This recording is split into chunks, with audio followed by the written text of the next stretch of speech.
¿Has oído hablar alguna vez de un pequeño país llamado Eswatini? Quizá cuando oigas el nombre no sepas ni dónde está en el mapa.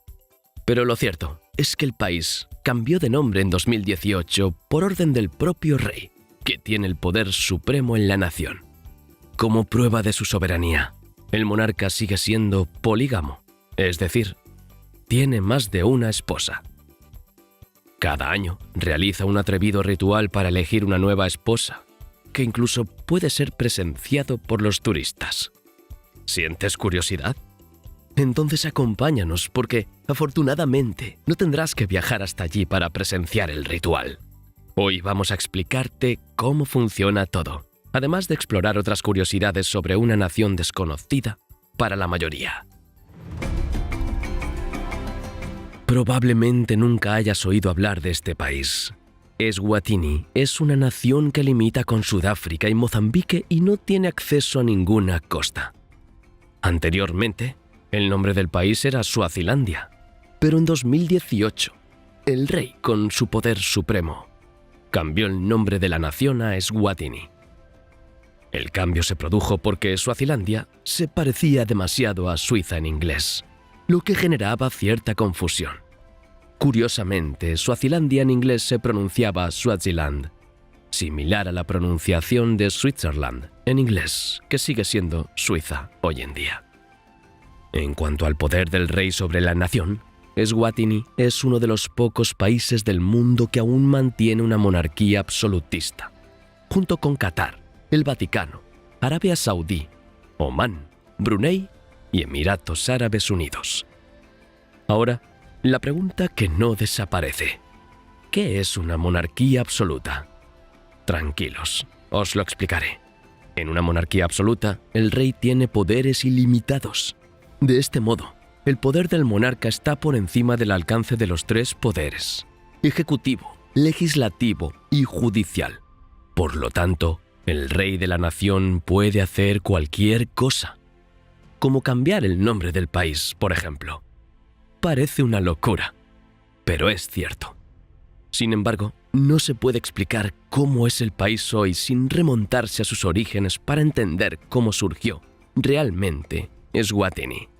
Así que es hora de echar la vista atrás. En la época precolonial del país, antes de la llegada de los europeos, la zona que hoy ocupa el país estaba habitada por pueblos bantúes, que se asentaron en la región hacia el siglo XVI.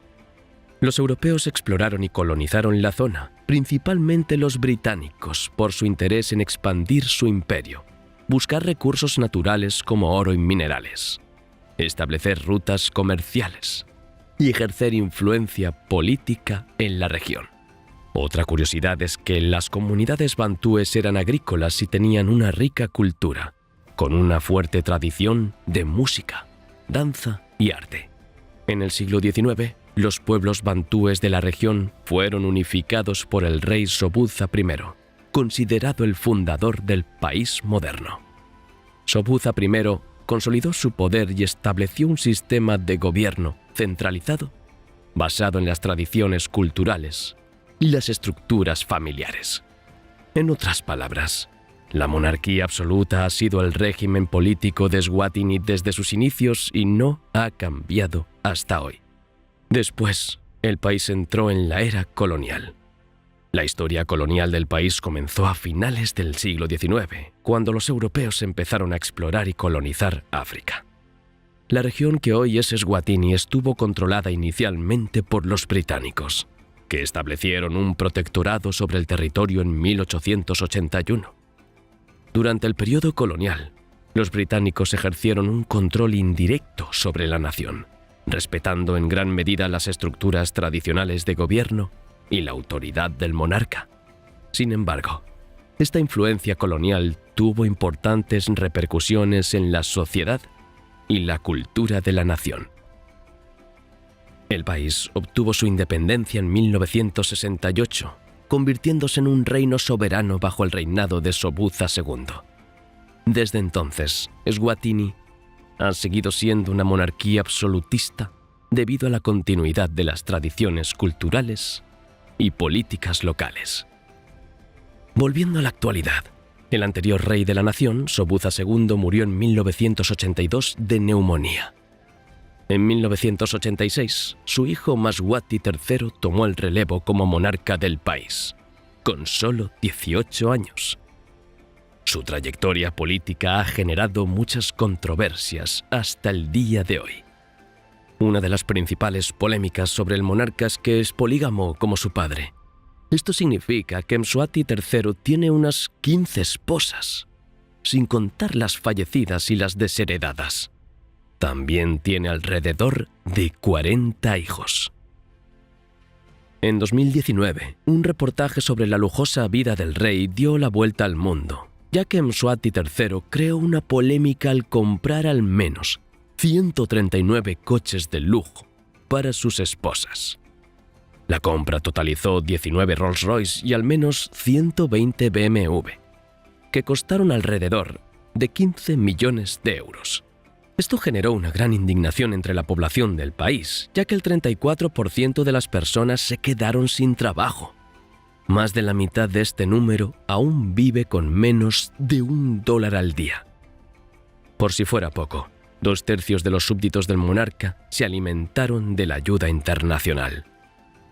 Para colmo, la mitad de los niños del país son considerados huérfanos, y la ONU calcula que el 70% de la población vive por debajo del umbral de la pobreza. Esto ha provocado protestas debido al lujoso estilo de vida del monarca, cuya fortuna está valorada en unos $200 millones.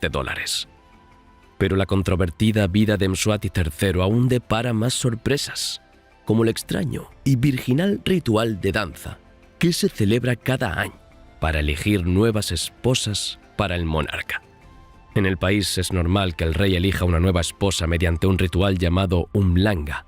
El ritual consiste en una danza con mujeres vírgenes para conquistar al monarca.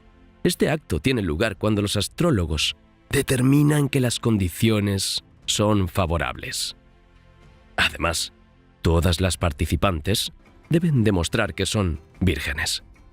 Durante la competición, las jóvenes bailan para el rey, y éste elige quién será su próxima esposa.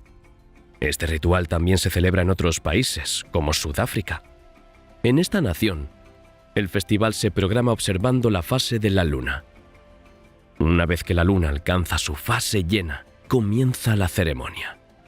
Además, las niñas y jóvenes en edad de casarse se someten a una prueba de virginidad. Sin embargo, no hay mucha información pública sobre cómo se realiza la prueba en Eswatini. Pero volvamos al ritual. Tras seleccionar una probable nueva esposa para el rey, la elegida solo puede hacer oficial el matrimonio cuando se queda embarazada de Mswati III, lo que significa que deben mantener relaciones sexuales con el monarca para consumar la unión. En general, las vírgenes bailan con faldas cortas, los pechos desnudos y llamativos collares que simbolizan su deseo de casarse con el rey, conocido como el León. En 2005, más de 50.000 vírgenes bailaron para el monarca. Como curiosidad, umhlanga es un acontecimiento anual desde 1999, es decir, el ritual se instauró durante la monarquía absoluta de Mswati III, rey desde 1986. En la tradición antigua, el ritual pretendía celebrar la feminidad y la virginidad, pero hoy en día se ha convertido solo en una forma de que alguna chica virgen se convierta en la esposa del monarca. Según algunos datos de expertos, el ritual también fomenta negativamente la poligamia en el país y el sexo con adolescentes. Un dato estremecedor es que el 40% de la población del país es portadora del virus que causa el SIDA. Esto significa que 1 de cada 3 personas es seropositiva, incluidos niños. Para que te hagas una idea, la esperanza media de vida en el país es de solo 35 años. ¿Te imaginas vivir solo 35 años? Es innegable que la poligamia y la práctica cultural del sexo sin protección son factores determinantes que contribuyen a la propagación del virus que causa el SIDA y, en consecuencia, a la baja esperanza de vida. ¿Quieres más datos impactantes sobre este país?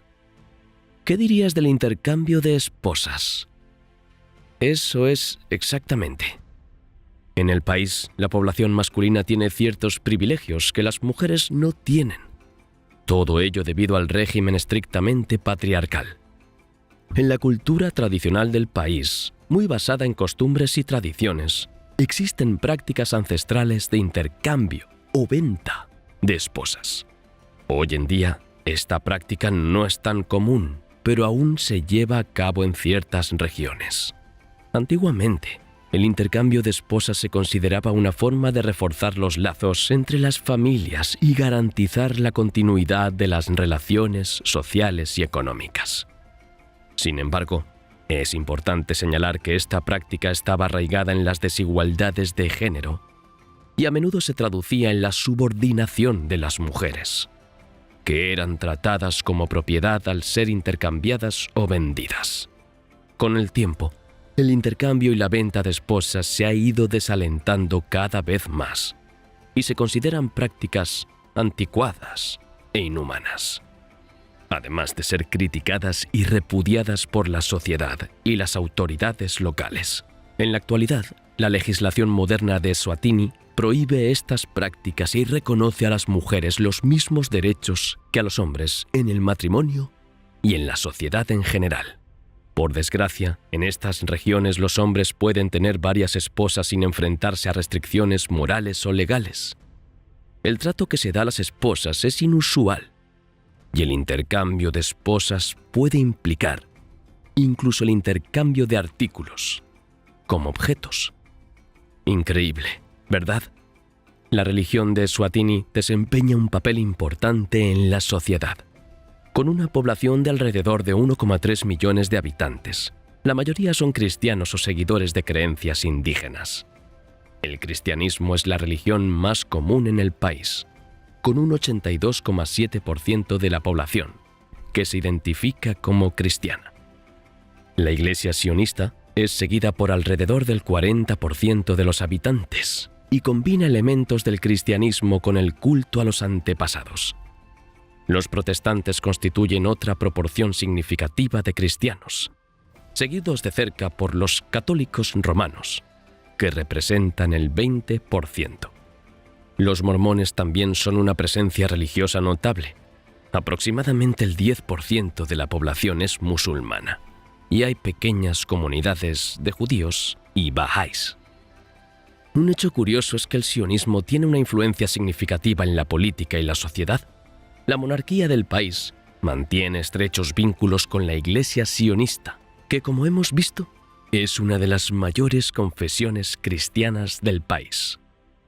Esto significa que las decisiones políticas y sociales reflejan a menudo los valores y creencias cristianos, especialmente los de la Iglesia sionista.